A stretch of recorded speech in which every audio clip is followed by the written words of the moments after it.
반갑습니다.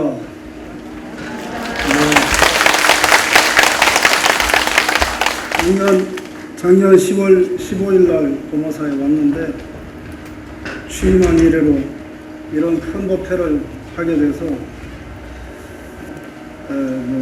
감사하기도 하고 또 두렵기도 하고 그렇습니다. 그런데 사실 제가 어릴 때 출가할 때 세운 그 원력이 있었습니다. 이 원력이 뭐였냐 하면 나만을 위한 불교를 하지 말고 나와 남을 위한 불교를 하자. 그것이 제가 출가하는 날 했던 맹세입니다. 그리고 출가할 때 이런 말씀은 드려도 될지 모르지만 어머니한테 삼배를 하고 출가를 할 때 어머니가 저한테 뭐라 그랬냐 하면 출가하시면 부디 뜻을 이루십시오 그랬습니다.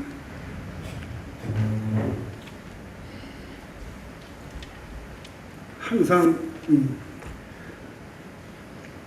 공부하는 동안에 어려움이 생기고 위기가 생기면 사실 저도 중간에 환속하려고 하는 생각을 한 적도 있습니다. 사실 그때마다 생각되는 말이 어머니 말씀, 그 다음에 제가 속가의 장남인데 막내 동생이 저한테 뭐라 그랬냐, 출가하는 날 형 간다 그러니까 동생이 형 그럴 줄 알았어 그러면서 가면 소원 성취하세요.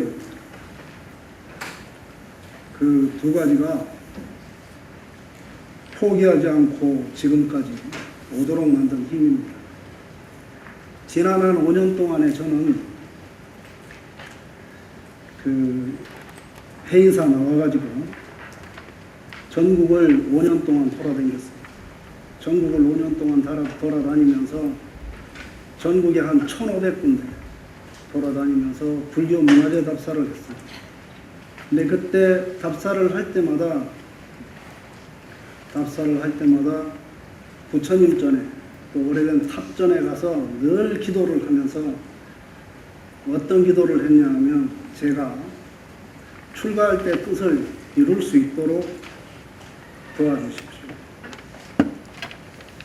기회를 주시면 제가 지금까지 공부한 거 정리를 해서 또 더 성숙시켜서 반드시 회양하겠습니다. 그런 맹세를 제가 사실 계속 하고 다녔습니다. 최소한도 1,500번 한 거예요.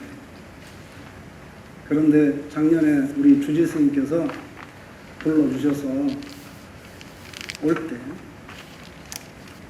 이것을 저의 마지막 회양의 기회로 삼자 그러고 왔습니다. 사실 주지 스님께서 늘 고마운 마음을 가지고 공부를 했습니다. 그런데 또 지난번에 백종 법문자리 그리고 이번에 이 법문자리를 준비하면서 제가 그동안 공부했던 것 중에 계율과 관련된 부분을 사실은 완전하게 정리했다고 말할 수 없지만 종합적으로 한번 정리하게 됐습니다. 수많은 경전이나 수많은 율장을 읽으면서 늘 고민했던 주제 중에 하나가 이거였습니다. 계율은 너무 어렵다. 계율이 왜 어렵냐 하면 내용은 어렵지가 않습니다. 사실 내용은 단순합니다. 간단합니다. 그냥 하지 마라 전부 다 하지 마라 뿐이거든요. 안 하면 돼요. 그런데 문제는 뭐냐, 왜 안 해야 되는가, 왜 안 해야 되는가, 그 다음에 안 하면 나에게 어떤 이로움이 생기는가, 이것들을 어른들한테 가서 물어봐도 잘 말씀을 안 하셔요. 한 10년은 이런 주제를 가지고 많은 스님들한테 물으러 다녔어요. 그러다가 어느 날 포기를 하고 부처님 말씀 중에서 경전 가운데서 그 답을 찾아보자. 그리고는 이제 돌아다니면서 묻는 걸 포기하고 혼자 경전들을 모으고 경전 가운데 계율과 관련된 주제들을 모으고 또 계율에 대해서 설명하고 있는 경전들을 찾아서 취합하고 번역하고 하는 일을 했습니다. 최근에는 어디까지 했냐 하면 니까야까지 뒤지게 됐습니다. 그래서 어느 정도 이제 저는 개인적으로는 계율이 무엇인가 하는 데 대해서 입장은 정리를 끝냈습니다. 거의 끝낸 상황에서 우리 주지스님께서 이런 기회를 주셔서 저는 처음에는 겁을 냈지만 그래도 이번 기회에 제가자와 출가자가 함께하는 계율의 어떤 정신 또는 계율을 통해서 우리가 무엇을 어떻게 할 것인가 그리고 더 나아가서 포교, 계율을 통한 포교가 가능한가 그 다음에 템플스테이 같은 거 하지 않습니까? 그런 템플스테이 같은 데서 계율을 응용할 수 있는 활용할 수 있는 영역이 있는가 그걸 한번 던져보고 싶은 생각으로 이 자리에 섰습니다. 옛날에 봉헌사에 2016년에 봉헌사에서 사회국장을 살았는데 당시에 나머지 국장들이 전부 다 제가 가르친 사람이거나 제 후배였습니다. 행자교육원에서 가르쳤거나 강원에서 가르쳤거나 그런 후배였는데 그 선생님들이 저한테 새로운 기도를 하나 만들고 싶다고 청이 있었습니다. 어떤 기도를 만들고 싶냐 그러니까 신묘장구 대다란이 기도를 만들고 싶다 그래서 그때 당시에 제가 법요식을 만들어 준 적이 있습니다. 법요식을. 그 법요식이 뭐냐 철야 기도를 하는데 철야 기도 할 때 입제는 팔관제계 수계로 입제를 하고 회양할 때는 5개 포살로 회양하자. 그렇게 해서 한 1년 한 적이 있습니다. 제가 봉헌사 나오고 나서 그 법회는 또 없어졌는데 그런 어떤 방법론을 한 번쯤은 고민해야 될 때가 지금 되지 않았나 생각해서 그런 주제로 그런 방향으로 이 교재를 만들었습니다.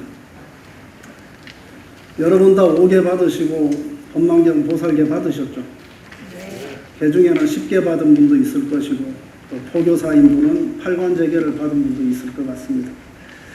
근데 그 5개를 받고 10개를 받고 8관제계를 받고 나아가서 법망경 10중 48경계를 받고서 많은 사람들이 저한테 이런 질문을 합니다.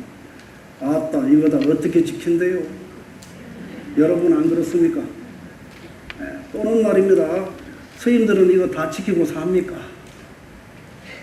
스님들 이거 못 지키면서 우리 보고 지키라고 하면 됩니까? 많이 그렇습니다. 제가 어디서 산청이라는 데서 주지를 산 적이 있는데 그때도 신도들이 저한테 그렇게 많이 항의 또는 투정 비슷한 얘기를 많이 했습니다. 이게 어떻게 해야 될까? 그래서 제가 늘 하는 말이 있었습니다. 참회해라. 그리고 혹시라도 그 중에 한 개라도 지킬 수 있는 것을 지키려고 노력을 해라. 다 못 지켜도 좋으니까. 늘 그런 얘기를 했었는데 오늘 그런 얘기를 쭉 할 겁니다. 참고하시기 바랍니다. 여러분은 불교의 목적이 뭐라고 생각하십니까? 제가 강의를 하면 이렇게 질문하는 식으로 툭툭 던지고 내가 답을 하고 많이 하는데요. 불교의 목적이 뭐라고 생각하십니까? 제가자든 출가자든 여러분과 제가 공유하는 목적이 뭔가 있을 것입니다. 만약에 여러분과 제가 저희들이 공유하는 목적이 없으면 스님대로 따로 신도대로 따로 목적이 뭘까요? 불교를 믿는 목적은 무엇이어야 될까요? 또 다르게 질문하면 이렇게 질문할 수 있습니다. 부처님께서 당신이 직접 제가자에게 법을 설하시고 스님들에게 법을 설하게 하신 목적이 뭘까요? 창피하게 바로 들고 제가자 집에 가서 밥 한 그릇 얻어먹고 법문을 해주라고 하셨거든요. 요즘 사고방식으로 보면 남의 집에 가서 밥 얻어먹는 건 창피한 얘기지. 좀 더 거친 얘기를 하고 싶은데 대중이 많고 또 선배님들이 있고 그래서 거친 식으로는 표현을 안 하겠어요. 제 강의 들은 사람은 제가 이런 표현을 가끔 하는 걸 아시는데 그렇잖아요? 왜 그렇게 하셨을까? 그 여러분도 생각해 보셔야 되고 스님들도 생각해 보셔야 돼요. 그렇습니다. 저는 이렇게 생각합니다. 부처님께서 법을 펴신 것은 우리로 하여금 운명으로부터 자유로워지게 하기 위해서 법을 펴신 거라고 생각합니다. 우리는 다 자기 운명이 어떤지도 모르면서 항상 운명 타령하고 살거든. 음력 1월 달에 여기 점집 가가지고 사주나 관상 보거나 팔자 안 본 사람 거의 없을 거예요. 우리 불자님들은 어떻습니까? 누군가가 나의 운명을 좌지우지하진 않을까 걱정 안 하셨습니까? 올해 내 운수가 어떨까? 올해 내가 삼재가 들었나 안 들었나? 옛날에 어디서 주지를 하는데 저한테 와서 삼재부를 던데요. 주지스님 삼재부 주세요. 제가 그랬습니다. 나는 삼재부 그런 거 안 준다. 그럼 스님은 삼재풀이 같은 거 안 합니까? 나 그거 안 한다. 그러니까 그 사람들이 나한테 뭐라 그랬냐 하면 스님이 삼재부를 안 주면 우리는 다른 절에 갑니다. 뭐라 그랬겠습니까? 제가 가십시오. 왜냐하면 삼재는 불법이 아니니까. 간단합니다. 우리는 말입니다. 이런 식으로 주어져 있는 현재 살고 있잖아요. 이걸 주어진 것이라고 생각하고 주어진 운명에서 어떻게 하면 좀 더 나을까? 언제쯤 나아질까? 공약을 어떻게 올려야 나아질까? 이런 고민 많이 하고 삽니다. 그런데 부처님은 그것을 신에게 귀의하거나 절대자에게 귀의하거나 좀 더 나보다 센 놈한테 귀의해서 해결하는 방법을 가리키지 않았고 중생이 스스로 내가 스스로 내 운명을 바꾸는 방법을 가리켰습니다. 그것이 뭐냐 하면 방법론으로 말하면 참선이기도 하고 관법이기도 하고 또 여기 오늘 제가 말하고자 하는 계율, 지계입니다. 지계. 계를 통해서 내 운명을 고치는 거예요. 흔히 우리는 불교가 뭐냐 하면 인연법이다, 인과법이다, 연기법이다 이런 말 많이 하잖아요. 그 말에서 한 개를 빼먹으면 병이 생깁니다. 인연법이라고 말하면은요 자연론자가 되는 수가 생겨요. 인연법이라고 말하면 사람들이요 우연론자가 돼요. 우연론자. 길 가다가 우연히 부딪힌 것도 나의 인연이다 하고 사로잡혀 버려요. 연애할 때 다 그렇게 하셨을 거예요. 그 다음에 인과론이다 그러면 결과주의자. 희한하게도 그래요. 그래서 많은 수행자들이 깨달으면 그뿐이다. 중간에 과정을 무시해도 된다라는 사고를 하는 사람들이 상당히 많아요.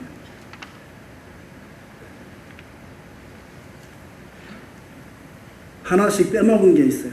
인연법이다라고 할 때는 결과를 빼먹은 거예요. 인연과 항상 요 세 개를 같이 생각해요. 인과법이라고 말할 때는요. 뭘 빼먹었냐면 연을 빼먹었어. 그런데 여기서 과가 뭐냐가 중요해요. 과가 뭐냐. 보통 사람들은 과는요. 주어지는 것이라고 생각해요. 아까 정초에 점집 간다 그랬잖아요. 점집 가는 건 뭐예요? 나한테 주어진 걸 찾으려고 가는 거야. 맞죠? 언제 풀릴까? 삼재가 언제 풀릴까? 주어진 걸 찾는 거야. 나중에 경전 얘기하면서 하겠지만 부처님은 우리에게 주어진 결과로서의 인생이 있다고 말씀을 안 하셨어요. 그럼 뭐가 과냐? 불교에서 말하는 선택하는 거예요. 중생으로 살고 싶으면 중생짓 하면 되고 부처로 살고 싶으면 부처짓 하면 되고 보살이 되고 싶으면 보살로서의 삶을 살 수 있는 뜻을 세우고 그 짓을 하면 돼. 그거 있죠. 선택하는 과는 여러분들이 원력으로 목표로 세우는 거예요. 나는 부처님과 같은 삶을 살겠다라고 하거나 나는 보살님들과 같은 삶을 살겠다라고 하거나 목표를 세우면 되는 거예요. 그리고 나면 뭘 해야 되냐 하면 그 목표를 달성하기 위해서 조건을 선택해야 돼요. 돈 벌고 싶은 사람은 어때요? 돈 버는 조건을 선택해야 되죠. 노동을 하든지 도나스를 구워서 팔든지 해야 됩니다. 그게 연입니다. 연을 지어가야 됩니다. 만들어가야 됩니다. 연은 선택해야 됩니다. 돈 버는 방법도 여러 가지잖아요. 보살로서의 삶을 살겠다. 그러면은 보살로에서 삶 가운데 어떤 보살이 되겠는가? 내가 가진 게 많으면 나눠주는 보살이면 되고 내가 기술이 좋으면 기술 가지고 다른 사람들한테 기술을 공유하면 되지. 재능 기부하는 거 있잖아요. 그러면 되는 거고.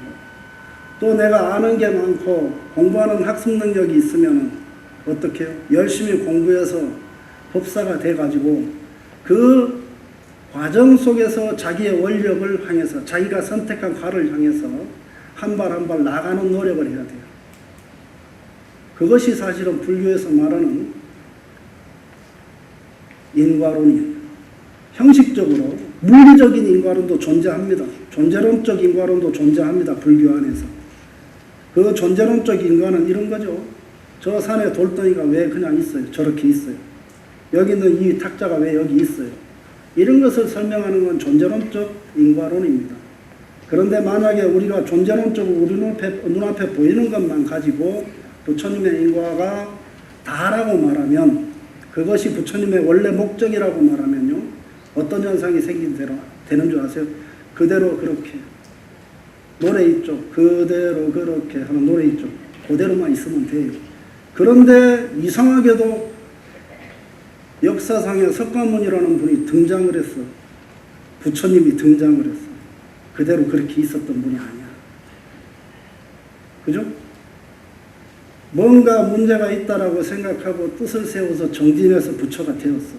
변했지. 그대로 있던 내가 변했잖아. 변할 수 있는 겁니다. 그러면서 중생도 성불할 수 있다고 하잖아요. 그죠?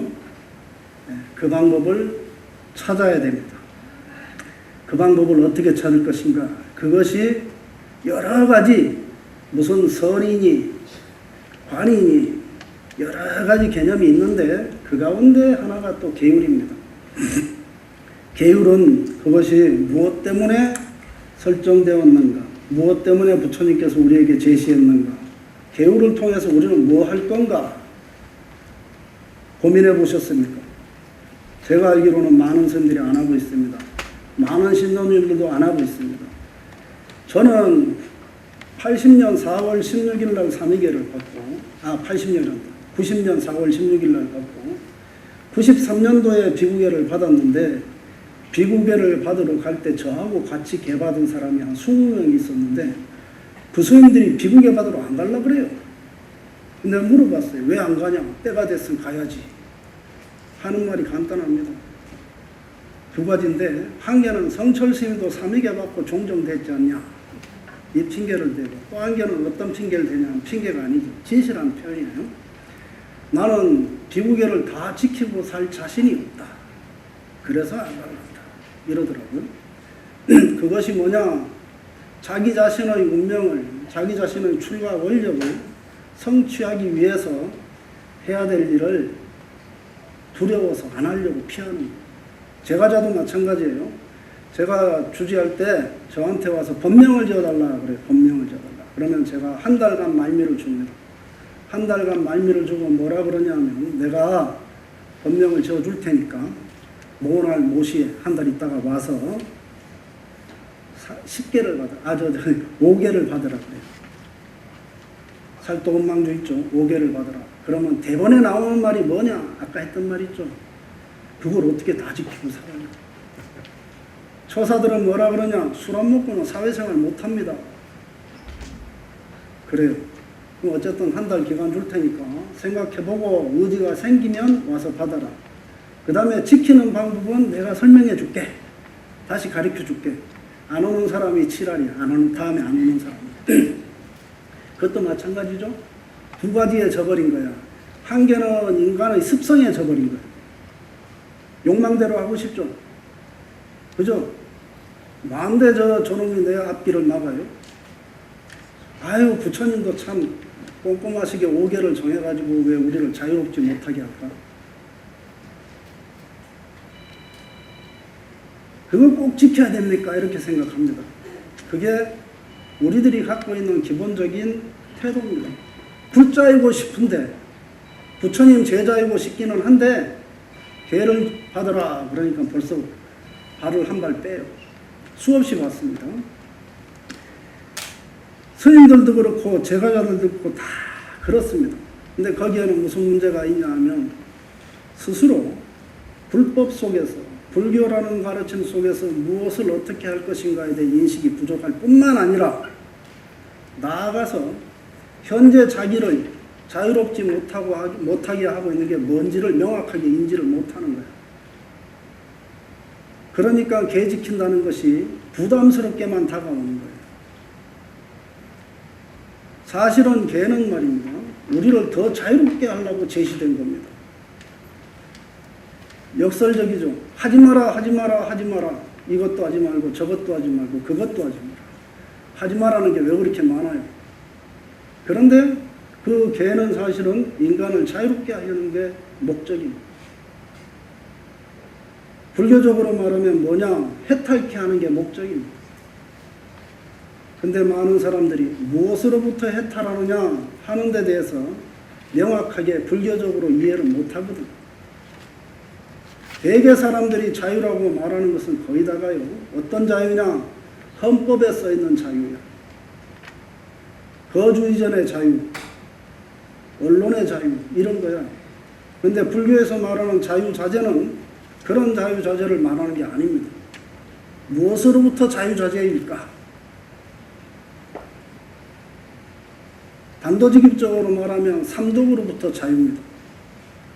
그걸 한자로 줄이면 욕망으로부터 자유입니다. 그걸 또 다른 말로 하면 뭐냐? 습관으로부터 자유입니다. 그걸 또 다른 표현으로 하면요, 여러분들이 지금 갖고 있는 인식, 평상시에 갖고 있는 의식 구조, 좋다 나쁘다고 분별하고 있는 감성, 그것으로부터 자유입니다. 사실 그것이 우리를 자유롭게 하는 것처럼 보이지만, 여러분이 백화점 가가지고 아이 쇼핑을 하다 보면 느껴요. 그걸 느끼면 그 사람은 안 가르쳐도 관찰을 할 수 있는 사람이에요. 어때요? 지나가다 아유 좋네, 저거 한번 살까 생각나지? 필요 없는데. 다른 거 사러 갔는데 지나가다가 쓱 보고 아 저거 탐난다 이런 생각 들죠? 그게 자유롭지 못한 겁니다. 속박된 겁니다. 어디에 속박되어 있습니까? 욕망에 속박되어 있습니다. 어디에 속박되어 있습니까? 감성에 속박되어 있습니다. 이성적으로 백화점을 가거나 마트에 갈 때는 분명히 목표를 가지고 가죠. 논리적으로 딱 정해서 가죠. 저도 휴대폰에 어디 갈 때는 여기 가면 뭐 해야 될지를 써가지고 갑니다. 근데 한 바퀴 돌다가 보면 다른 거 저거 하고 이렇게 돌아보고 주물르거든. 여러분 다 그렇게 하죠. 우리를 자유롭게 하지 못합니다. 그래서 자기 통제력이 약한 사람은 홀라당 넘어가잖아. 그래가지고 5만원어치 사러 갔다 갑자기 한 50만원어치 사서 나오는 수도 생기죠. 그게 불교에서 말하는 자유자재의 기본적인 타켓입니다. 여러분들이 불교 공부할 때 타켓팅을 잘해야 됩니다. 무슨 공부를 할 것인가 하는 것도 중요하지만 사실은 어떤 타켓팅을 해야 되냐면 나를 어떤 존재로 만들 것인가 하는 타켓팅을 해야 돼요. 어떤 사람 만들고 싶습니까? 그거부터 재정립해야 됩니다. 그것이 정립되고 나면 앞으로 나아가는데 무엇을 어떻게 왜 해야 될 것인가가 문제로 삼거든요. 보통 사람은 그런 타켓이 서도 명확하게 목표가 서도 말입니다. 계속 실수를 반복합니다. 그죠? 지나가다가 보이는 게 얼마나 많습니까? 제가 운전을 하고 여기서 한 번은 어디 그 채식 음식점이 부산에 하나 남았다 그래서 한번 찾아가 봤어요. 한 두 달 전에. 가는 길에 보이는 게 얼마나 많습니까? 볼 때마다 눈이 돌아가고 저기 잠깐 갔다 갈까. 다행히 부산이 교통이 복잡하죠. 그것 때문에 새길로 못 빠지고 목표지까지 간 적이 있습니다. 그렇게 우리는 계속 타켓을 세워도 계속 견눈질하고 삽니다. 그렇죠? 근데 그 견눈질을 왜 합니까? 걔가 나를 견눈질하게 합니까? 내가 견눈질하는 겁니다. 내가 하는 겁니다. 이 내가 견눈질하는 것을 컨트롤하게 하는 게 개인입니다. 자, 이제 경문 보고 하겠습니다. 요 부처님이 어디 부처님인지 아시는 분 계세요? 몰라요? 아따 환장하겠다. 여기가 어디냐 하면 경주 국립박물관 불교관에 가면 부처님이 애기처럼 생겼어요. 근데 이런 불상이 어디에 또 가면 있냐면 경주에 가면은 삼불사라고 있거든요. 남산의 삼불사. 삼불사 부처님이 더 애기 같아. 기회 있으면 가보세요. 넘어가겠습니다. 오늘 제가 강의를 하는 주제는 저기는 계율의 의미와 지계정신이 그랬는데 저는 사실은 제가 저거 제시했지만 저거 너무 어려워. 학술적이야. 저거 그래서 버리고 이걸로 바꿨습니다. 계율 부처님처럼 보살님처럼 그리고 아라한처럼 이렇게 주제를 잡았습니다. 제가 이 주제를 쓴 지는 거의 한 10년 넘었습니다. 꼬마들을 위해서 제가 책을 하나 썼는데 많이 팔리진 않았지만 그 주제가 부처님처럼 보살님처럼 금강경을 가지고 썼는데 계율은 우리를 말입니다. 부처님처럼 만들려고 하는 게 목적이. 아까도 말했지만 계율의 진짜 목적은 뭐냐? 우리를 보살님처럼 살게 하는 데 목적이 있습니다. 나중에 나올 주제지만 계율의 주제 가운데 하룻밤 지키는 개가 있습니다. 하룻밤 지키는 개. 팔관제계거든요. 팔관제계 아함경 쪽의 경전들을 뒤져보면 어떤 말이 있냐면 아라한처럼 팔관제계를 받는 사람이 스님 앞에서 이렇게 명시합니다. 아라한들과 같이 살생하지 않겠습니다. 그게 이겁니다. 그래서 요번에 정리를 하면서 제가 제 주제를 요걸로 바꿔야 되겠다 해서 바꿨습니다. 여러분 부처님처럼 살아보실 생각이 있습니까? 네. 평생은 때리치고 하룻밤만이라도 네. 이게 중요합니다. 하룻밤만이라도 5개는 다 안 해도 돼요. 한 개라도 부처님 하신 만큼 해보자. 이런 명에서 해볼 수 있겠습니까? 네. 이런 것들이 신도계, 5계, 10계, 팔관제계 요구하는 부처님의 가르침입니다. 강의는 이런 순서로 하겠습니다. 계율의 의미, 계율의 역할, 그 다음에 계율의 목적과 공능. 공능은 효과라는 뜻입니다. 효과. 유도할 때 효과 뭐 이런 거 있잖아요. 효과. 열심히 했는데 효과가 없으면 어떻게 돼요? 하기 싫지 다음에. 에이 해봐도 꽝이야. 그럼 다음에 하기 싫죠. 그죠? 공능이 있습니다. 그 다음에 종류. 그 다음에 각 종류마다 발생한 방식이 다릅니다.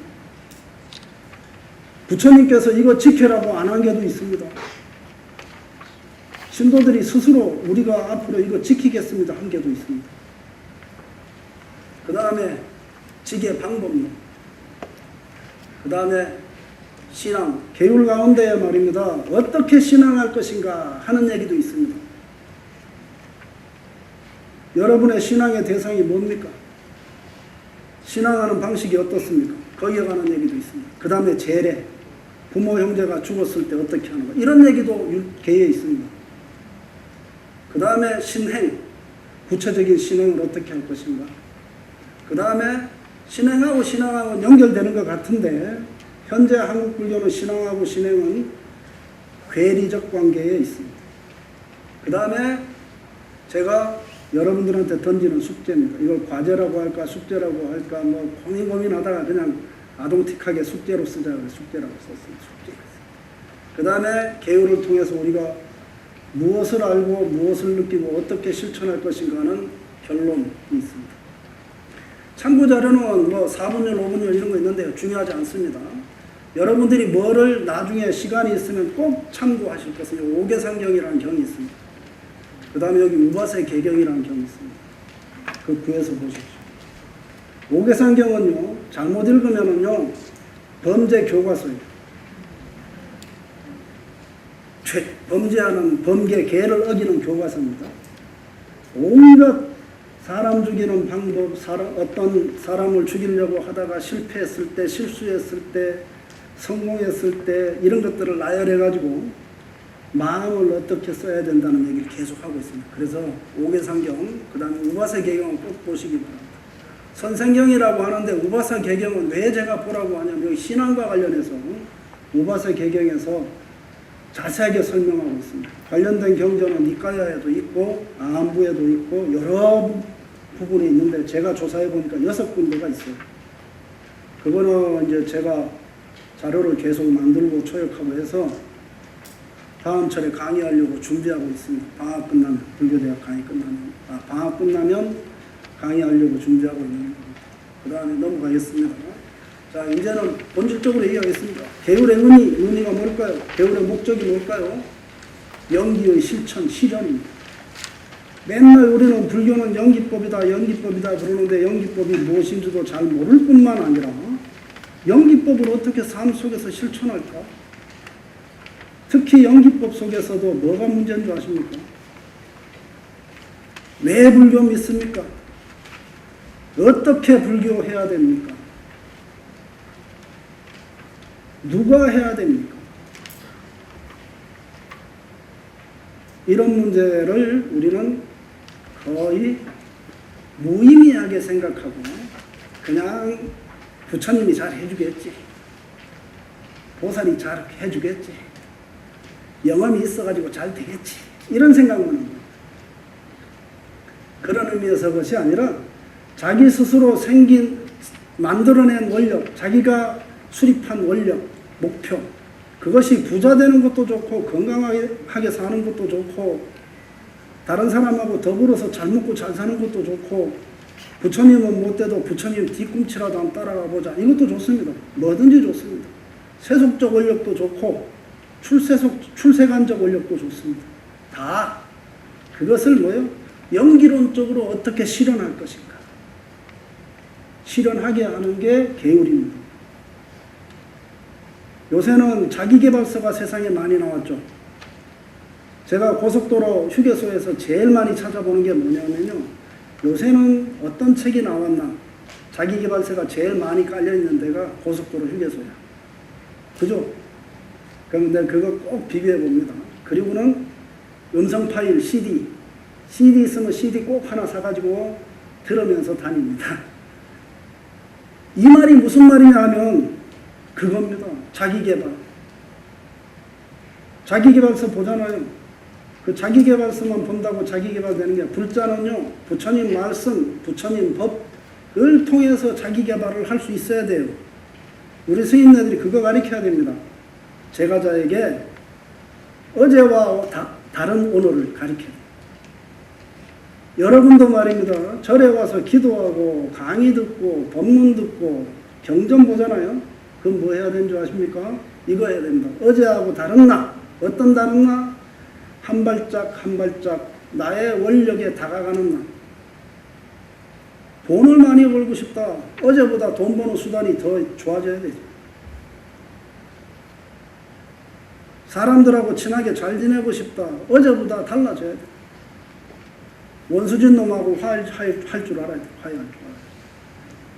그것이 연기의 실천인데, 궁극적으로는 그것이 무엇이어야 되느냐 하면은 세상에 존재하는 모든 현상, 사건의 연기론적 존재의 이유도 이해해야 되지만, 또 하나는 뭐예요? 그 속에서 내가 자유롭게 헤엄칠 수 있어야 돼. 그거를 내가 자유롭게 그 속에서 속박되지 않고 구속되지 않고 스스로 주체적으로 이 연기법 속에서 새로운 연기를 만들어가야 돼. 부처님처럼. 그게 연기의 실현입니다. 이게 핵심입니다. 사실은 이 말은 제가 만들어낸 말이에요. 제가 율장 보고 경전 보고 제가 만들어낸 말이에요. 요즘 사람들한테 어떻게 이걸 쉽게 설명할까 해서 만들어낸 말이에요. 동의 안 하셔도 좋습니다. 이 말이에요. 그 다음에 유래, 구체적으로 말하는 말 중에 가장 중요한 말 몇 마디를 전하면 그 중에 핵심이 이겁니다. 방비지야. 그릇된 것을 막고 악한 것을 그친다. 그릇된 거 여러분 속에 다 들었습니다. 제 속에도 지금도 들었습니다. 발바닥이 막 아파와요. 그러니까 괜히 고무신 신고 왔나. 에이씨. 이게 여기서 나옵니다. 그게 여기입니다. 비. 습관, 생각하는 방식이 잘못됐잖아. 그러면 계속 그것 때문에 그게 튀어나와요. 내 의식 밖으로 튀어나와. 그리고 그게 행동으로 옮겨지잖아요. 행동으로 옮겨지면 어떡해요? 한 대 집 앞거나 욕을 한마디 하거나 에이씨 나 안 해 그리고 가버리든가 그러지. 그죠? 그것을 막는 공능이 있습니다. 개울에. 방비는 내재되어 있는 삼독, 탐진치 삼독의 존재를 알고 대비하게 한다. 제가 이 말을 굳이 넣은 이유가 있습니다. 우리는 항상 불교는 뭐냐라고 말하거나 타인한테 불교를 설명할 때는 이 얘기를 꼭 합니다. 삼독을 제거하고. 그런데 지한테 삼독이 있는지 모릅니다. 지 삼독은 생각 안 하고 남의 삼독 얘기하지. 지 삼독 얘기 안 하고 남의 삼독 얘기하는 것 중에 가장 중요한 게 먼저, 가장 자주 쓰는 게 뭔지 아세요? 니는 아상이 높다. 니는 아상이 많다. 여러분 하십니까? 네. 그거 남한테 하는 말 아닙니다. 자기한테 하는 말. 지 거는 모르고 너네 것만 얘기해. 애들 키울 때 그러시죠. 우리 어머니가 저한테 자주 했던 말이 있습니다. 동생들한테 잘못됐다 하면은 야 이놈의 종내기야. 니네 티를 보도 않고 입는 거 새끼야. 동생들 겨 묻은 것만 가지고 빠지냐. 말은 그렇게 하는데 지는 그거 몰라요. 우리 다 그렇게 삽니다. 다행히 저는 출가해서 한 번도 남한테 아상 높은 사람이란 말을 안 했습니다. 광덕 스님의 도움을 받아서 일찌감치 그 개념 정리를 했거든요. 그래서 한 번도 남한테 아상 높다는 얘기는 안 했어요. 삼독의 존재를 여실하게 알아야 됩니다. 지금 나한테 있는 것. 지나가다가 말입니다. 나는 의도도 안 하고 거기를 갔는데, 그 가게를 갔는데 눈은 자꾸 글로 따라가. 경험해 보셨죠? 근데 처음에는 그게 따라가는 줄 모르죠. 당연히 보는 거지. 당연히 좋으니까 보지. 이렇게 생각하잖아. 그게 삼독이 발동한다. 그래서 사고를 치면 뭐합니까? 훔칩니다. 제가 그거 해봤거든요. 초등학교 4학년, 5학년 때 임운동에서 유명한 꼬마 도둑놈이었어요. 제가. 해봤어요. 좋으면은 짬을 보고 가잖아. 근데 가가지고 잡으러 오기 전까지는 잘못했다는 생각이 안 들어. 이해 가시지 무슨 얘기인지? 너무 큰 얘기라서 이해가 안 가시나? 그거 알아야 돼. 그걸 모르면 어때요? 해서는 안 되는 일이라고 알지만 알려져 있어요. 알려져 있지만 나는 괜찮겠지 하고 하는 거예요. 자꾸 쌓이면 습관이 돼요. 그거를 알고 대비하는 거예요. 방비는. 그 다음에 지약. 이것이 표현돼. 오역으로. 재색 식명수라고 말하는데 이것이 말입니다. 5개의 뿌리입니다. 행위적 뿌리입니다. 물론 삼독이 뿌리지만 재색 식명수를 분리해 놓으면 5개의 대상이 5가지거든요. 이렇게 분리됩니다. 스님들이 지키는 개도 그렇습니다. 이것들이 터져 나옵니다. 좋은 물건 보면 갖고 싶죠. 그죠? 남이 많은 거 갖고 있으면 뺏고 싶죠. 나 좀 나눠주면 안 되나 그런 생각 들죠. 그죠? 그것이 이겁니다. 그것이 활동합니다. 어디서 활동합니까? 머리에서 활동할까요? 가슴에서 활동할까요? 가슴과 머리 여러분 구별할 줄 아시죠? 못하십니까? 보통 가슴 그러면 이성 그러고 머리 그러면 이성 그러고 가슴 그러면 감정, 감성 그러죠. 감성에서 활동합니다. 여러분의 이성을 절대로 믿지 마십시오. 유식 지난번에 배웠죠. 유식이나 계율을 근거로 해서 자신을 판단할 때는 수행을 설정할 때는 수행의 목표나 수행의 과정을 설정할 때는 이성적 나를 믿으면 안 됩니다. 이성적 나를 근거로 해서 판단하면 안 됩니다. 사실 이성적 나는요, 감성적 나의 발로입니다. 내 마음속에 있는 어떤 태도, 습관, 죄송합니다. 주지스님 계신데 꼬라지가 발동해가지고 이성적으로 논리적으로 체계를 세웁니다. 자, 이 말을 주제로 해서 여러분이 집에 가시면서 생각해 보세요. 생각해 보세요. 과연 나는 순수하게 이성적으로 모든 일을 했는가? 아니면 저 밑에 숨어있던 감성적인 내가 겉으로 나와가지고 이성화되고 행위화됐는가? 한번 생각해 보세요. 이게 여러분들이 이렇게 생각이 잘 안 되면 지금 저기 하죠. 국정질의하는 때죠. 그 국정질의하는 거 가만 이렇게 한번 보세요. 청문회 할 때 가만 보세요. 그러면 거기서 느낌이 옵니다. 그럼 그거를 그 사람들을 대상으로 판단하지 말고 자기를 대상으로 판단하시고.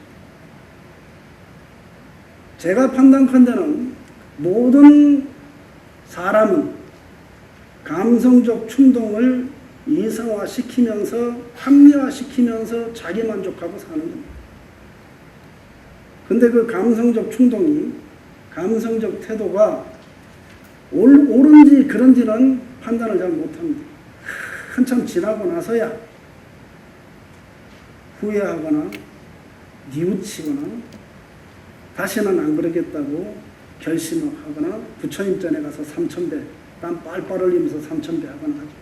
근데 그래도 소용이 없어요. 왜? 어떤 카테고리에서 일어나는지를 모르고 어떠한 카테고리에서 일어난 것이 어떠한 순서가 더 일어났던 것이 더 강력하게 나를 장악하고 있는지를 잘 모르거든. 여러분 다 배운 사람 아니에요. 그러니까 그렇게 생각합니다. 그래서 그걸 먼저 알아야 돼요. 삼독이라고 말하지만 사람들은 자기 삼독을 잘 못 느껴요. 당연히 그렇게 해야 살지 이렇게 생각해요. 욕망이 일어나잖아요. 이것도 마찬가지예요. 욕망 없이 어떻게 살아 이렇게 말해요. 그런데 욕망도 있어야 되고 삼독심도 있어야 되는데 한 가지 해야 될 일이 있어. 뭐냐? 이걸 원력으로 바꿔야 돼요. 그 다음 원력으로 바꾼다고 끝나는 게 아니에요. 그 다음에 뭘 해야 되냐는 이거를 삼독을 구별할 줄 알아야 돼요. 욕망이 일어날 때 욕망이 일어났다고 알아야 돼요. 행동하고 하면 늦어요, 빨라요? 늦어요. 성질 부리고 나서 알아차리면 늦어요. 이미 살인했어요. 이미 훔쳤어요. 이미 나쁜 짓 했어요. 그러니까 어떻게 알아야 돼요? 욕구가 일어날 때 알아차려야 돼요. 뭐가 알아차려? 알아차리는 건 이성이 알아차리는 거야, 사실은. 감성적 욕구가 일어났을 때 이성이 딱 알아차리고 그걸 뭐요? 감성으로 전환시켜요. 감성 뭔지 알죠? EQ란 얘기 많이 하잖아. 그걸로 전환시키는 훈련이 자꾸 돼야 돼요. 자, 그런데 이에 대해서 여러 부처님들이 하신 말씀이 있어요. 이 방비지학에 대해서. 수행하는 방법론이기도 하고 삶을 사는 방법론이기도 하고 수행하는 방법론은 여러분한테 별로 의미가 없을 수도 있습니다. 스님들한테는 강력한 의미가 있을 수 있지만 제가인한테는 그렇게 큰 의미가 없을 수 있습니다. 삶을 사는 방법론이라고 생각할 때 부처님들이 이런 말 했습니다. 여러분 들어봤죠? 재앙막작하고 중성봉행해라 이런 말 들어봤지? 그 말은 사실은 석가모니 부처님 말씀이 아니고 가섭불 말씀이에요. 번역하는 방식에 따라서 여기는 일체악막작 당봉행 중선 했어요. 모든 악을 짓지 말고 마땅히 모든 선을 받들어 행하여 스스로 그 마음을 청정히 하라. 이것이 불변이라. 요거 여러분 다 하고 살았습니까? 학소 도림선사가 백낙천이한테 이 말을 했더니 백낙천이가 에이 그 말 모르는 사람이 어딨어요 그랬거든. 그때 그 말 모르는 사람이 어딨어요 그것도 모르는 사람이 어딨어요 하는 말의 의미가 뭔지 아십니까? 이거는 동서양 고금을 막론한 공통 숙제예요. 악한 짓 안 하고 선한 짓 한다는 것은.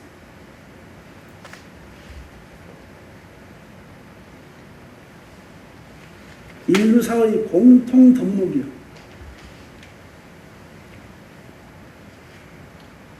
인간이 어떤 집단이든지 이 주제로 살아. 그런데 여기 불견이라 떼고 보세요. 그럼 뭐요? 그냥 인륜 도덕입니다. 안 그래요? 인륜 도덕입니다. 다르게 말하면 인륜 도덕 잘 지켜라 그 말입니다. 그런데 부처님께서 이것을 체계화시킨 거예요. 가섭불께서. 또 석가모니 불께서 이렇게 체계화시킨 거예요. 말과 뜻을 지켜 청정해라. 몸으로 온갖 악행을 짓지 않으면 이렇게 세 가지 업이 청정희하여 능히 이와 같이 행하면 대선이 이것이 대선인의 길이라. 또 대선인은 신선이 아니고 부처된단 말이에요. 요걸 우리 뭐라 그럽니까? 칠불통계 그럽니다. 칠불통계. 칠불통계에 기본적으로 제시하는 게 뭡니까? 특별한 게 없습니다. 별난 게 없습니다. 요거 별나다고 생각하실 거 없습니다. 별난 건 요 맨 마지막 줄 있잖아요. 그것만 별납니다. 그거 떼고 보면요. 그냥 일륜 도덕입니다. 도덕 잘 지켜라 그 말입니다. 여러분 자료에는 다른 부처님 말씀도 써 있습니다. 다음 페이지 2페이지 넘어가서 계율의 역할을 하겠습니다. 계율의 역할은요. 이제 이때부터는 대상에 따라 달라집니다. 대상은 어떻게 다릅니까? 제가자, 출가자. 또 있어요. 제가자도 남자, 여자. 또 출가자도 남자 스님, 비구 스님, 비구니 스님. 또 어린아이, 삼이. 그 다음에 여성 출가자 가운데는 2년 동안 정학계라고 해서 개받는 식차만환이라고 하는 게 있어요. 거기에 따라서 달라집니다. 그런데 그걸 저는 그렇게 구별을 안 하려고 준비를 했습니다. 왜? 신도님들 상대로 강의를 하니까 너무 그렇게 학술적으로 따질 필요는 없다라고 생각했어요. 그래서 이렇게 정했습니다. 부처님의 입장과 수행자 입장이라고 했습니다. 여기 수행자는 불자 전체를 스님만 말하는 게 아니라 제가자, 출가자를 다 포함해서 부처님의 입장에서는 그냥 실천하는 겁니다. 그냥 행동하는 겁니다. 내가 지키는 것은 불살생이다. 내가 하는 것은 불사음이다. 이렇게 말씀하시고 생각하시고 한 게 아닙니다. 그냥 행동하는 겁니다. 왜 그랬을까요? 이미 깨달았으니까. 이미 영기법을 체득해서 실천하는 존재니까. 그러니까 굳이 말이요. 나의 행동은 청정하다, 청정치 못하다 할 필요도 없고 이것은 내가 살생계를 지키는 것이다 할 필요도 없네요. 그냥 하는 거예요. 그냥 하는 거예요. 그냥 하는 걸 불행이라고 그래요. 불행. 나중에 그 얘기도 할 겁니다. 그래서 뭐라 그러냐? 지욱이라는 스님이 명나라 청나라 때 스님인데 이 스님이 계율은 부처님의 행이다. 행동이다. 저는 이 말을 중점으로 모든 계율 이론을 세웠습니다. 계율은 부처님의 행이다. 계율이 부처님의 행이라는 말의 의미는 무슨 말인지 아세요? 부처님의 삶이라는 말이에요. 부처님이 바로를 들고 왕사성에 탁발하러 가는 것도 우리가 볼 때는 율을 지키시는 거야. 부처님께서 자리를 펴고 좌선에 드는 것도 어떤 사람이 볼 때는 좌선에 드는 거라고 하지만 저같이 계율 공부한 사람 입장에서는 부처님께서 율을 실천하십니다. 이해가세요? 중생의 눈에 볼 때는 부처님의 행동이 개나 율로 보이는 거고 부처님의 눈에는 부처님의 생각에는 부처님의 행위에는 그런 구별이 없어요. 그걸 중생이 볼 때 어떻게 해요? 그 다음 문제 요겁니다. 요거. 불자의 입장. 깨달음의 자기원. 깨달은 사람은 저렇게 사는구나. 깨달은 사람은 걸을 때 저렇게 걷는구나. 깨달은 사람은 저렇게 말하는구나 하고 흉내내. 흉내.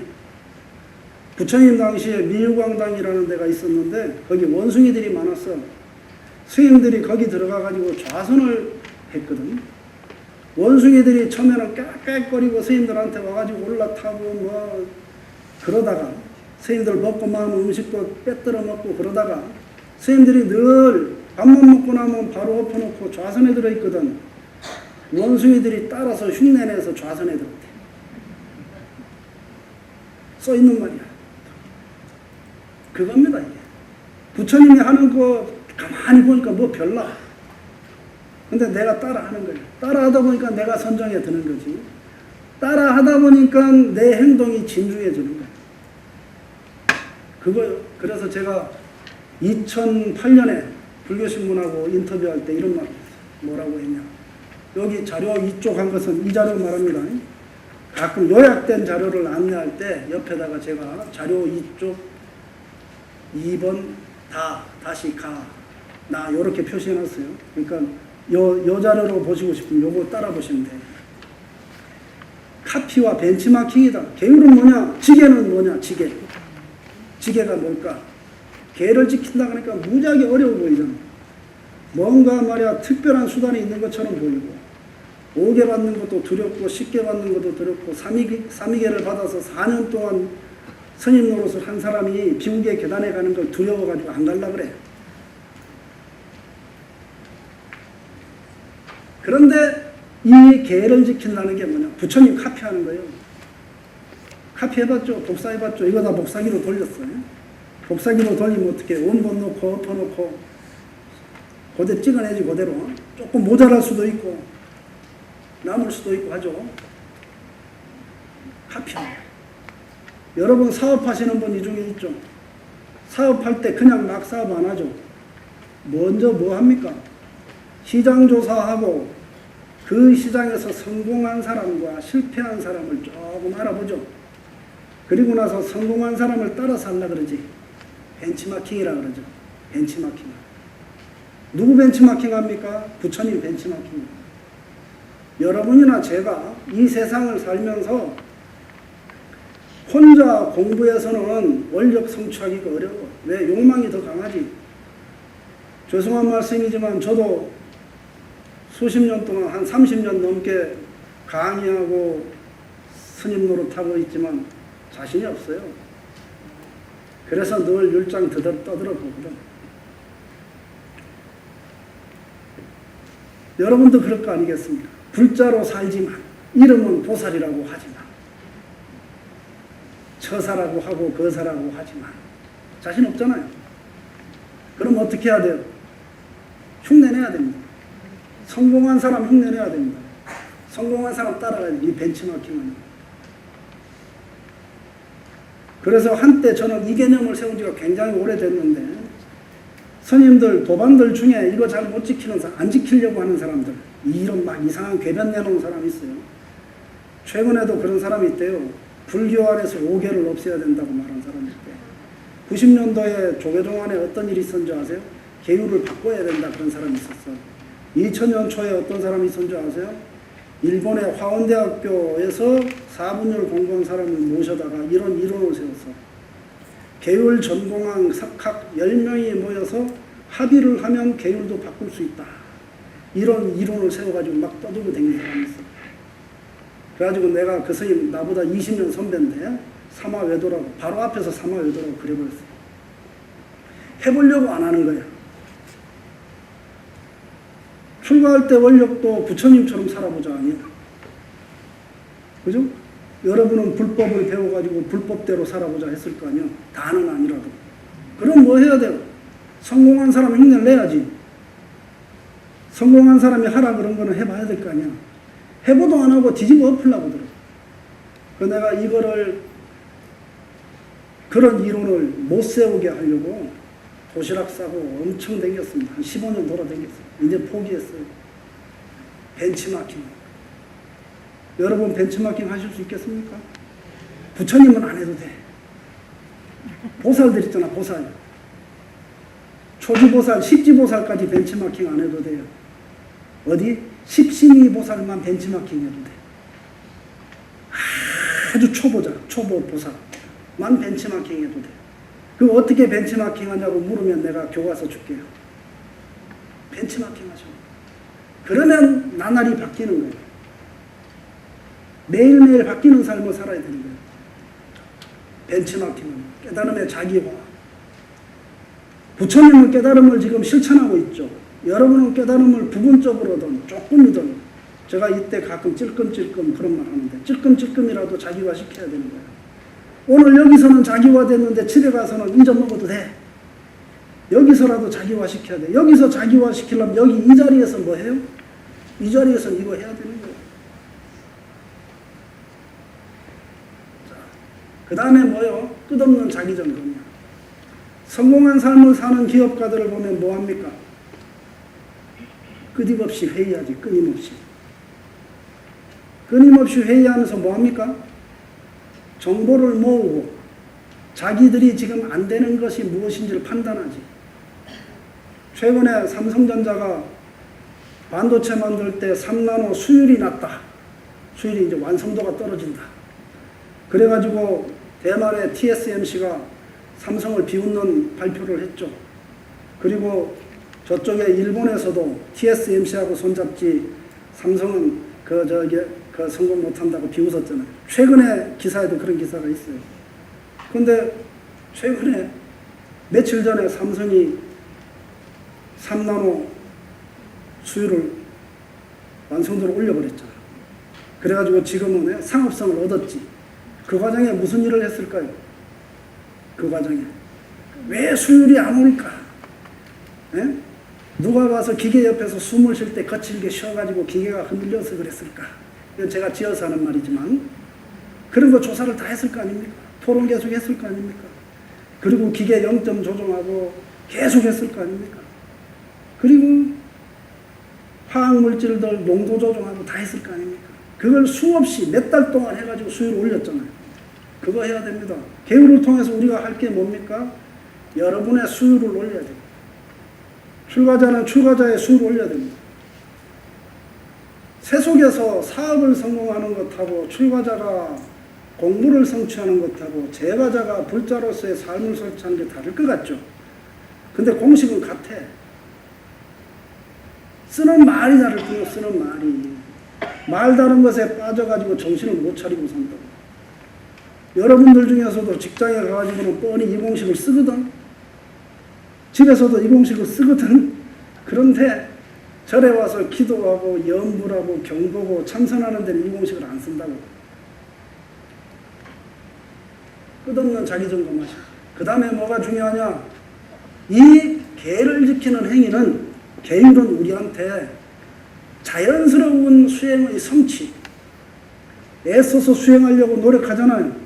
그러면 수행이 성취가 돼요. 그 다음에 또 하나가 뭐냐 하면 이것을 실천함으로 해가지고 여러분이 생각도 안 했던 사람이 여러분한테 교화됩니다. 이게 전도입니다. 전도가 원래 불교 용어요. 기독교 용어가 아니고 기독교의 전도사가 이 한자 쓰거든. 그것이 아닙니다. 전도됩니다. 포교됩니다. 어떻게 포교되냐?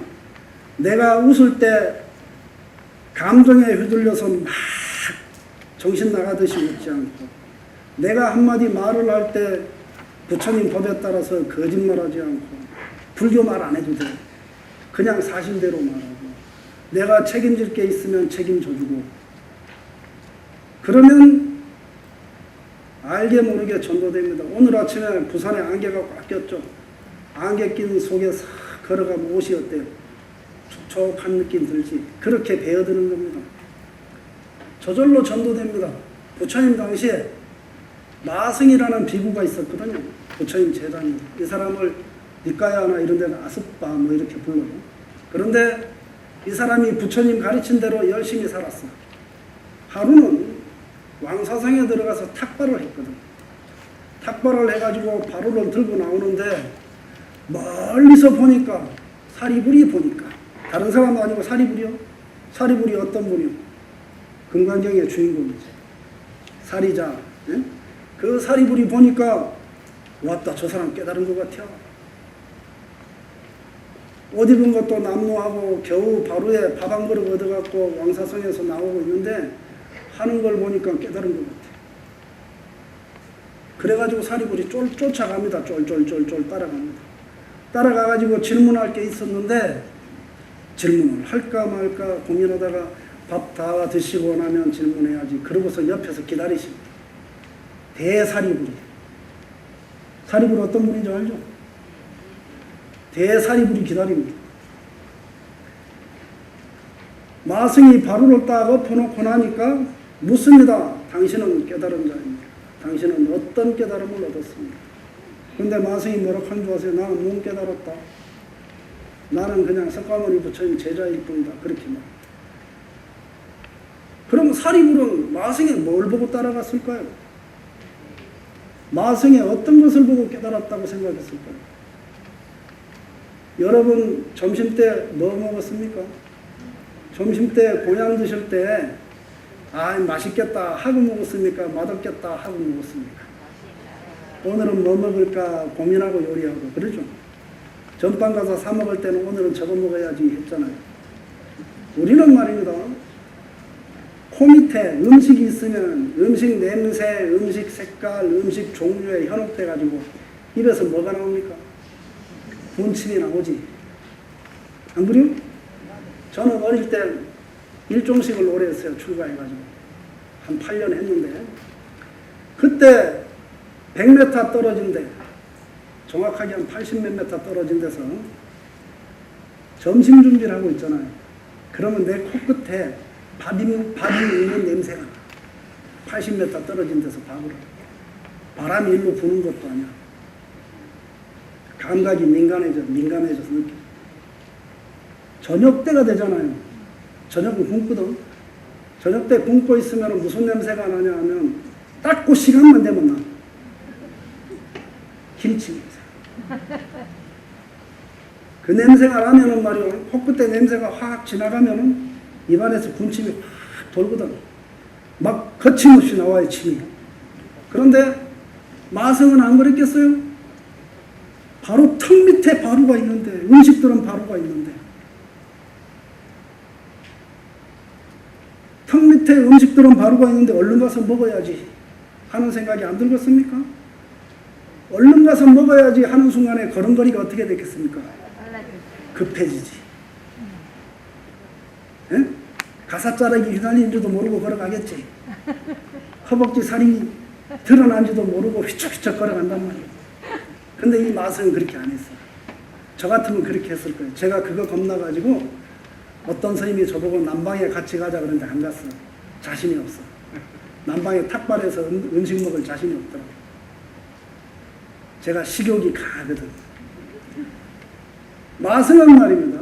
그런 상황에서도 인간의 오용락 가운데에서도 가장 강력한 욕망이 뭔지 아십니까? 식욕이요, 식욕. 그 다음에 또 강력한 욕망이 뭔지 아십니까? 색욕이요. 그 식욕을 극복하고 위를 흐트리지 않았어. 부처님께서 뭐라 그러셨냐면 비구는 한 사람이 길을 가든 100명이 길을 가든 한 사람이 간 것 같이 가라 그랬거든. 그렇게 앞으로 똑바로 가는 거예요. 앞만 보고 음식 보고 아 빨리 가서 야 오늘은 채소 좋아서 고기 하나 들었네 이렇게 안 하고. 그러니까 어쩌겠어요. 마성은 시선도 안 흐트러지고 행동거지도 안 흐트러지고 표정에도 희노애락이 없는 거예요. 그 앞길을 걸어가는데 뭐예요? 여러분 경행 해봤나요? 경행? 걸으면서 걸음관찰하는 거? 그냥 그 상태로 꾸준히 가는 거예요. 부처님 시킨 대로 가고 가는 거예요. 그걸 보니까 사리불이 보니까 이 사람은 욕망이 표현되지 않거든. 삼독이 표현되지 않거든. 사리불도 이미 그때 100명의 제자를 거느리는 바라문 중에 아주 훌륭한 지도자였거든. 볼 때 그렇게 본 거예요. 그러니까 쫓아간 거야. 그래서 사리불이 마하성의 안내를 받아서 부처님 제자가 된 거야. 이해가요? 이거 그냥 실천만 해도 돼. 욕망을 안 쓰는 실천을 하면 전도는 뭐예요? 포교는 절로 되는 거예요. 불교인구 300만 명 줄었다고 계속 고민하잖아. 그 필요가 없는 거예요. 문제 핵심은 어디 있겠어요? 요게 안 되니까 요게 안 되는 거야. 요게 된다는 말은 뭐예요? 요거야. 이게 뭐예요? 마승의 입장에서는 배운 대로 하는 거야. 배운 대로 하는 거야. 마승의 입장에서는 아는 것을 실천한 것이에요. 이겁니다. 그 다음에 이것을 계향공덕이라고 하는 주제가 있는데 이게 뭐냐 하면 계향경이라는 경이 있어요. 계향경이라는 경에는 계의 향기가 여러분 그 길을 가는데 갑자기 향수 냄새가 확 풍길 때는 저쪽에서 이렇게 바람이 불면 향수 냄새가 확 풍기지. 어디서 나는지 모르는 향기가. 법당에 향을 탁 살았는데 선풍기 바람이 싹 불면 그 향기가 나한테로 오지. 이 개의 향기는 말이요. 그렇게 물리적 영향을 안 받아. 물리적 영향을 안 받고 어떻게 해요? 저절로 풍겨, 저절로. 비불자에게 불교를 이해시키는 계기가 된다라고 제가 썼잖아요. 불교를 안 믿는 사람이 이렇게 생각해. 무상하고 무하다는데 그거 가지고 세상을 어떻게 살까? 5개를 지키고 10개를 지키고 세상을 어떻게 살까? 이렇게 생각하거든요. 그런데 이렇게 사는 사람이 보이면 어떤 일이 생겨요? 그렇게 사는 사람이 있네 가 되는 거야. 마성이 살이 부르게 보인 게 이거야. 계를 지키는 계를 통해서 다른 사람이 어떻게 돼요? 나는 계 못 지킬 거라고 생각했는데 그래도 지키고 사는 사람이 있네. 또는 지키려고 노력하는 사람이 있네. 야, 그래도 한 개는 지키네. 이렇게 되지. 그렇게 향기가 어떻게 해요? 스물 퍼져나가. 그러면 어떻게 해요? 저절로 이게 이루어집니다. 전도가 이루어집니다. 애써가지고 말이요. 너 내 말을 들어라. 서울역 앞에 지나가는데 스님 교회 갑시다. 스님 절에 가가지고 돌덩이한테 절한다고 복 받습니까? 교회 가서 예수님 믿고 복 받으십시오. 하거든? 그거 안 해도 되는 거야. 지가 바르게 살면, 지가 가르침을 실천하면 그거 안 해도 되는 거야. 제가 옛날에 서울역에서 그렇게 많이 잡혀봤어요. 그렇게 계를 지키는 것은 공덕이 어때요? 자연스럽게 일어나. 나는 조금 힘들지 몰라도 부처님께서 우리에게 부여한 의무가 하나 있어요. 그게 뭐냐면 전법하는 거예요. 전도하는 거예요. 세상 사람들에게 불법을 전하는 거예요. 근데 그 불법을 전할 때 나는 아는 것도 없고 말도 못하고 이러잖아. 필요 없어. 행동만 잘하고 부처님 시킨 행동만 하면 전도는 저절로 됩니다. 어릴 때 절에 열심히 다닐 때인데 제 친구가 저한테 물어요. 너 요새 변했다? 그때가 언제냐면 제가 금산사에 돌아가신 월자 주자 스님, 월주 스님 밑에 10선계를 받았을 때야. 10선계. 5개 말고 10개를 받았을 때. 그래가지고 내가 결심을 했지. 계율대로 살리라고. 그때가 몇 살 때냐? 아주 어릴 때야. 그러니까 뭐 자꾸 안 하려고 그러고 늘 뭐예요, 이제? 연불하거나 참선하려고 노력했거든. 망상 생기면 반야신경 외웠거든. 그러니까 얘들이 볼 때 바뀐 거야. 옛날에는 촐싹거리고 사람 패로 다니고, 제가 운동해서 사람 많이 팼거든요. 사람 패로 다니고 그랬는데, 애가 바뀐 거야. 왜 그래, 너? 그래서 내가 절에 가서 개 받았다. 그랬지. 그겁니다. 제 자랑은 아니지만, 어쨌든 그렇게 개의 향기는 내가 의도하지 않아도 천지로 퍼져나갑니다. 내가 자랑하지 않아도 천지로 퍼져나갑니다. 나를 미워하던 놈도 바뀝니다. 시간이 지나면. 그래서 여기 언이라고 썼는데 원입니다. 원. 제가 이거 오타 수정해서 온다 그랬는데 오타 수정은 못했습니다. 원입니다. 원. 원력. 여러분 불교 믿죠? 부처님 법 믿지? 그 믿음을 어떻게 성취합니까? 성취합니까? 실현합니까? 그게 계율입니다. 원력 가졌죠? 원력 어떻게 성취합니까? 아까 얘기했지? 원력 있으면 뭐 해야 된다고? 조건을 바꿔야 돼. 현재 사는 조건을 바꿔야 돼. 현재 사는 조건 속에 있으면요, 원력 성취를 못해. 조건이 뭔지 아세요? 환경이야. 또 환경만이냐? 아니야. 태도야, 태도. 여러분의 태도. 여러분이 추구하는 것이 있으면 그 추구하는 것에 맞춰서 태도를 바꿔야 돼. 그 태도는 또 뭐냐? 다른 말로 하면 습관 바꿔야 돼. 아까도 잠깐 했지만 꼬라지를 바꿔야 돼. 그 꼬라지 그대로 가지고는 내 원력 성취를 못해요. 자기 꼬라지 어떤지 아십니까? 저는 어릴 때 어머니가 네 꼬라지를 먼저 알아라 이놈의 새끼야 하고 많이 했어요. 꼬라지를 먼저. 남의 꼬라지 탓하지 말고 자기 거. 그것이 원력을 실현하는 수단이야. 그런데 우리가 잘 모르잖아. 그러니까 부처님께서 친절하게 낱낱이 설명해 놓은 거예요. 살도원망주로 설명해 놓은 거예요. 그리고 오계산경 아까 보라 그랬죠? 오계산경에 보면 또 무슨 말이냐. 살생의 종류도 수없이 많아. 방법도 수없이 많아. 결과도 수없이 많아. 그걸 다 나열해놨어. 왜? 지가 뭘 해놓고 지는 안 했다고 생각하거든. 지는 일부러 그래놓고 뭐요? 나 일부러 안 했다 그러거든. 그죠? 그거 이제 볼라 그러면 저기 저 재판장 가보면 알지. 국회 청문회 할 때 보면 알지. 그거요. 권력을 실현하는 수단 뭐요? 정직하게 해야 될 것과 해서는 안 될 것을 구별하는 능력을 갖춰야 돼. 그것이 권력을 수단하는 수단입니다. 그리고 중요한 게 이거요. 근기를 성숙시키는 도구요, 계율이. 계율은 제가 지금까지 계율 공부를 하는 입장에서 말하는 계율은 방편입니다. 계율은 진리가 아닙니다. 방편입니다. 그런데 이 계율이라는 방편, 계율이라는 도구는 뭘 하는 거냐 하면 우리를 매일매일 성숙시키는 도구입니다. 10년 전에 불교 처음 믿을 때하고 지금하고 여러분이 바뀌었습니까? 안 바뀌었습니까? 근기가 성숙됐습니까? 안 됐습니까?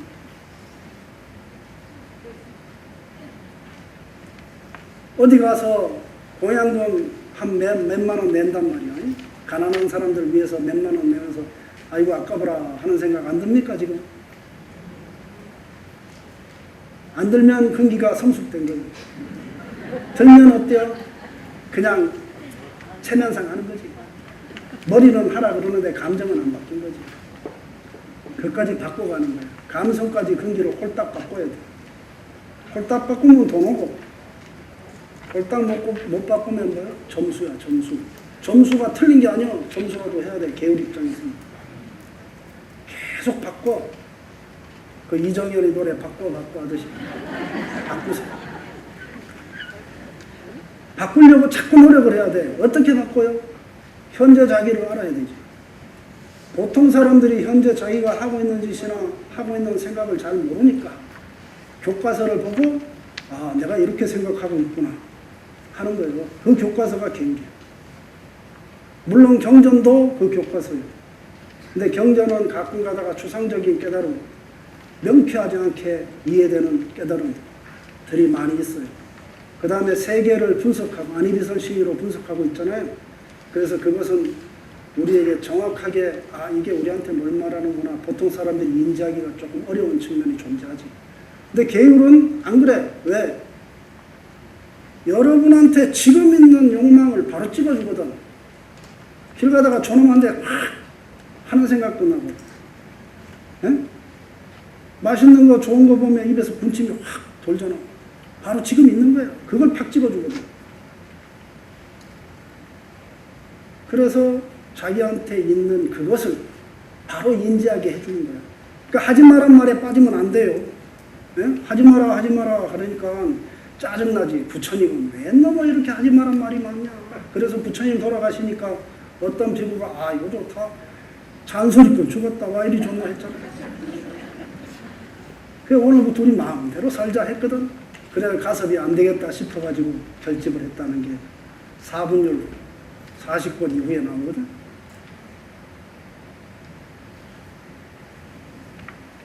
근기를 성숙시키는 도구니까 5개를 통해서 자기 근기를 성숙시키는 수단을 찾아야 돼.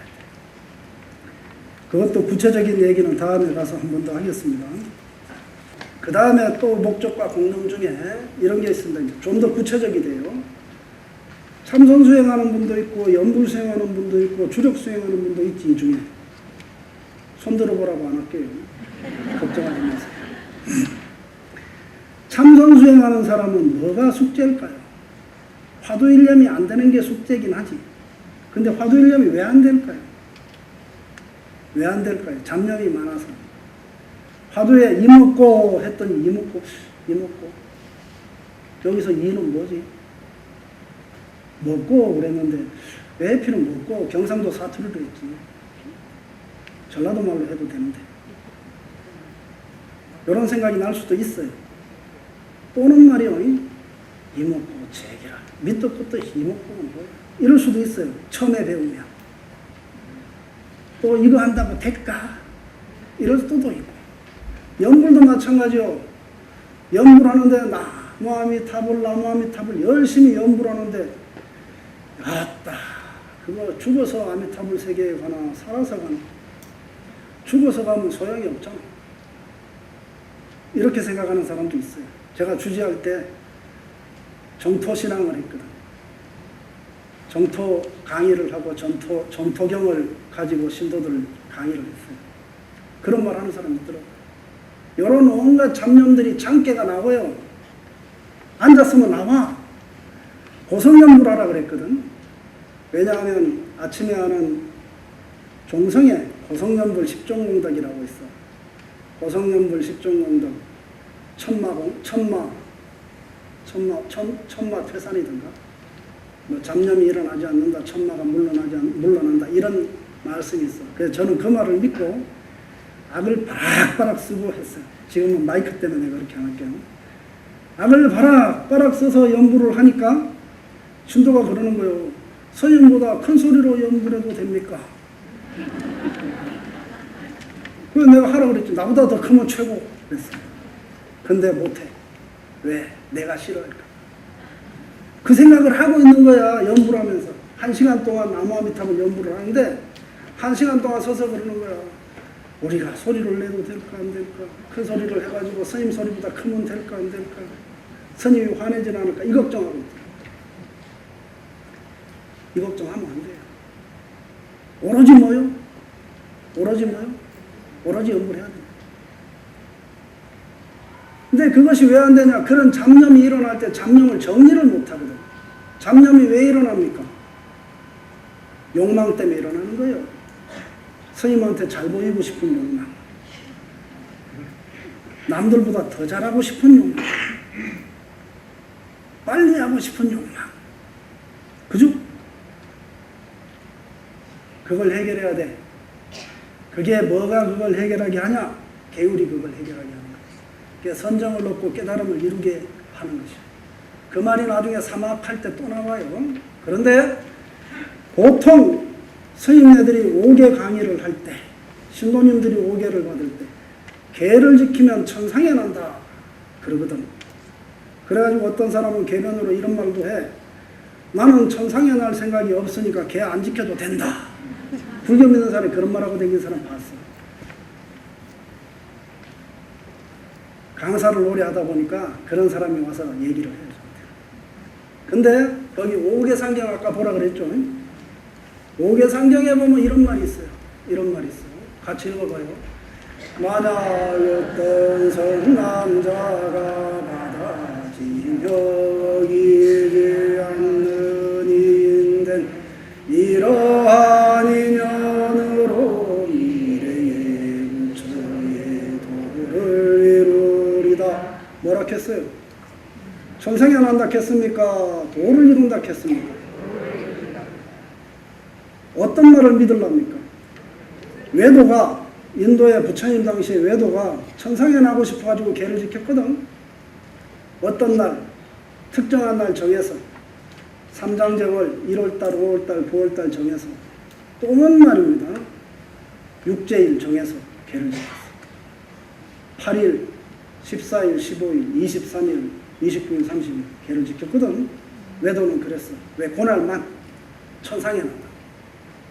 근데 여기 5개 상경이 5개를 설명한 경전에서 뭐라고 했어요? 부처의 도를 이룬대.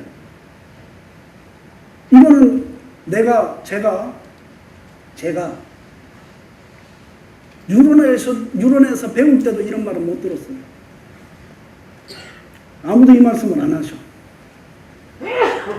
저는 사실은 그 5개 지키면 천상에 난다는 말을 듣고 화가 났었어요. 우리가 기껏 천상에 날라고 개 지키나? 불교를 천신들 낳고 개 지키나? 내 그런 생각을 17살 때부터 했거든. 진짜 포인트는 이겁니다. 부처의 도를 이루리다. 이루리다. 제가자경, 출가자경. 이거는 뭐요? 제가자경이잖아. 5개 상경 제가자경경이요. 제가자경경에서 이렇게 말했어. 자, 오늘부터 어떻게 하랍니까? 천상에 날라고 개 지키랍니까? 부처처럼 살아보려고 개 지키랍니까? 금상에 한번 태어났으니까 뭐야? 부처님 흉내라고 내봐야지. 안 그래요? 네, 그겁니다. 이 말을, 아유, 박수 안 치고 이 말을 개정의 사막이라고 들어봤죠? 개정의 사막을 설명할 때 뭐라고 설명해요? 개로 인해 선정이 나고 선정으로 인해 재해가 난다. 이렇게 배우잖아.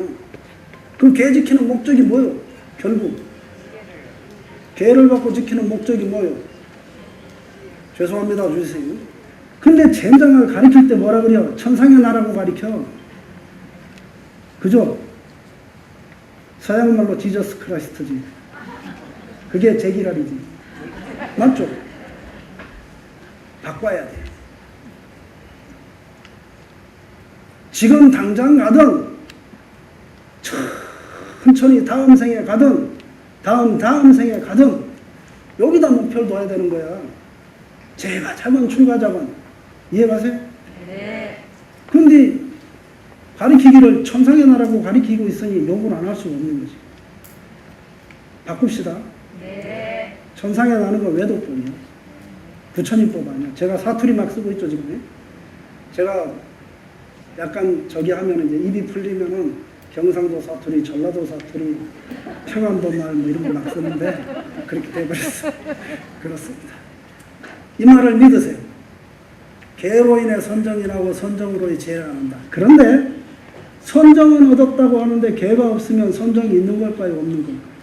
이거 고민해 보셔야 돼요. 내가 깨달았다고 하는데 개를 안 지켜. 술 마시고 노래하고 춤을 추러 댕겨. 이것도 노래, 함중아 씨 노래인가 그러죠? 그래. 그러면 어쩌? 그 사람은 못 깨달은 거예요. 요 개정의 세계가 어떻게 서야 되냐? 산발이처럼 서야 돼. 산발이에 다리 하나 없으면 넘어지지. 산발이처럼 서야 돼. 개 안에는 선정과 지혜가 들었고, 지혜 안에는 선정과 개와 선정이 들었고, 선정 안에 또 개와 지혜가 들었어요. 완벽하지 않더라도. 약간의 모자람이 있는 것은 중생의 근기가 다르고, 성취도가 다르니까 다를 수는 있어. 그것까지는 문제 삼으면 안 되고, 내가 선정을 얻었다라고 말하면 반드시 계획이 따라와야 되고, 내가 지혜를 얻었다 그러면 반드시 계획이 따라와야 돼. 반대로 내가 계획이 있다 그러면 그만큼 선정도 있어야 되고 지혜도 있어야 돼. 이해가시죠? 네. 그 말씀을 여기서 그렇게 하는 거예요. 마지막으로 금강경 얘기만 하고 마치겠습니다. 아유, 20초, 3분 안에 할 수 있는 건 뭐예요? 금강경에 보면 제6분 여기 정신휴분에 보면 수보리가 부처님한테 묻습니다. 후말세 중생으로 부처님께서 하신 말씀을 믿고 따를 자가 있겠습니까? 그래요. 그때 했던 말이 뭐냐면 이겁니다. 야기색견화 이응성구와 묻 중생들을 상으로 보거나 갑자기 좀 묻 존재하는 상을 모두 허망하니 만약 상이 아니라고 보면 열애를 보리라 이렇게 말했어. 그 앞에는 뭐라고 말했냐 하면 이렇게 말씀하셨어요. 아상인상 중생상 수자상이 있으면 보살이 아니다. 그리고 나서 이런 말씀을 하셨어. 그러니까 수보리가 볼 때 이 말을 과연 믿고 따를 사람이 있겠는가 싶은 거야. 특히 후세에. 그때 부처님 뭐라 그러냐 하면 이렇게 말해요. 열애가 멸한 뒤 후 500년에도 개를 지니고 복을 닦는 이가 있어서, 중요한 말이 이 말이에요. 개를 지니고 복을 닦는 이가 있어서 이 말에 능히 믿음을 내리 이로써 진실하다 하나니 지게 수복자 어차장구 능생시심 기억나시죠? 다? 네. 그렇게 말했어요. 무슨 말일까요 이 말이?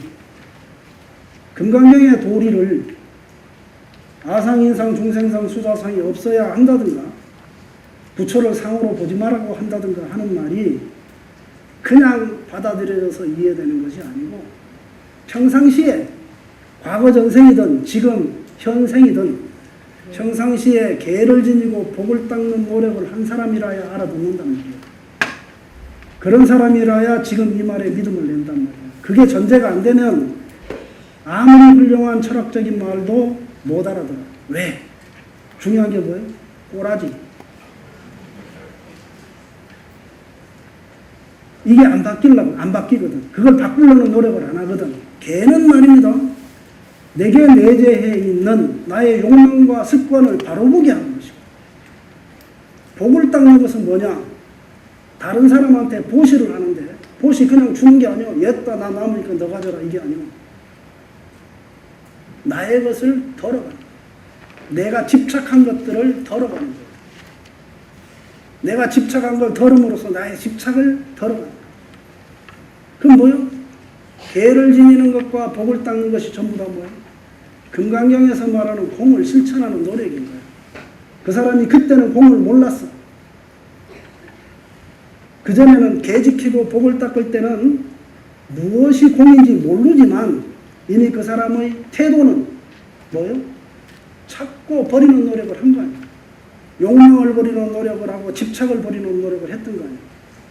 그러니까 그 사람이 이런 말을 들으면 알아듣는 거예요. 아상인상 중세상이 있으면 보살이 아니다 하는 말을 들으면 알아듣는 거예요. 제가 어디 가서 이 계율 얘기했다가 혼났어요.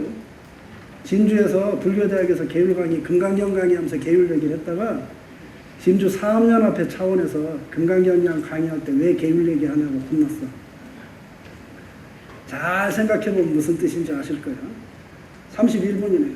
마치겠습니다. 시간이 조금 지났어요. 죄송합니다.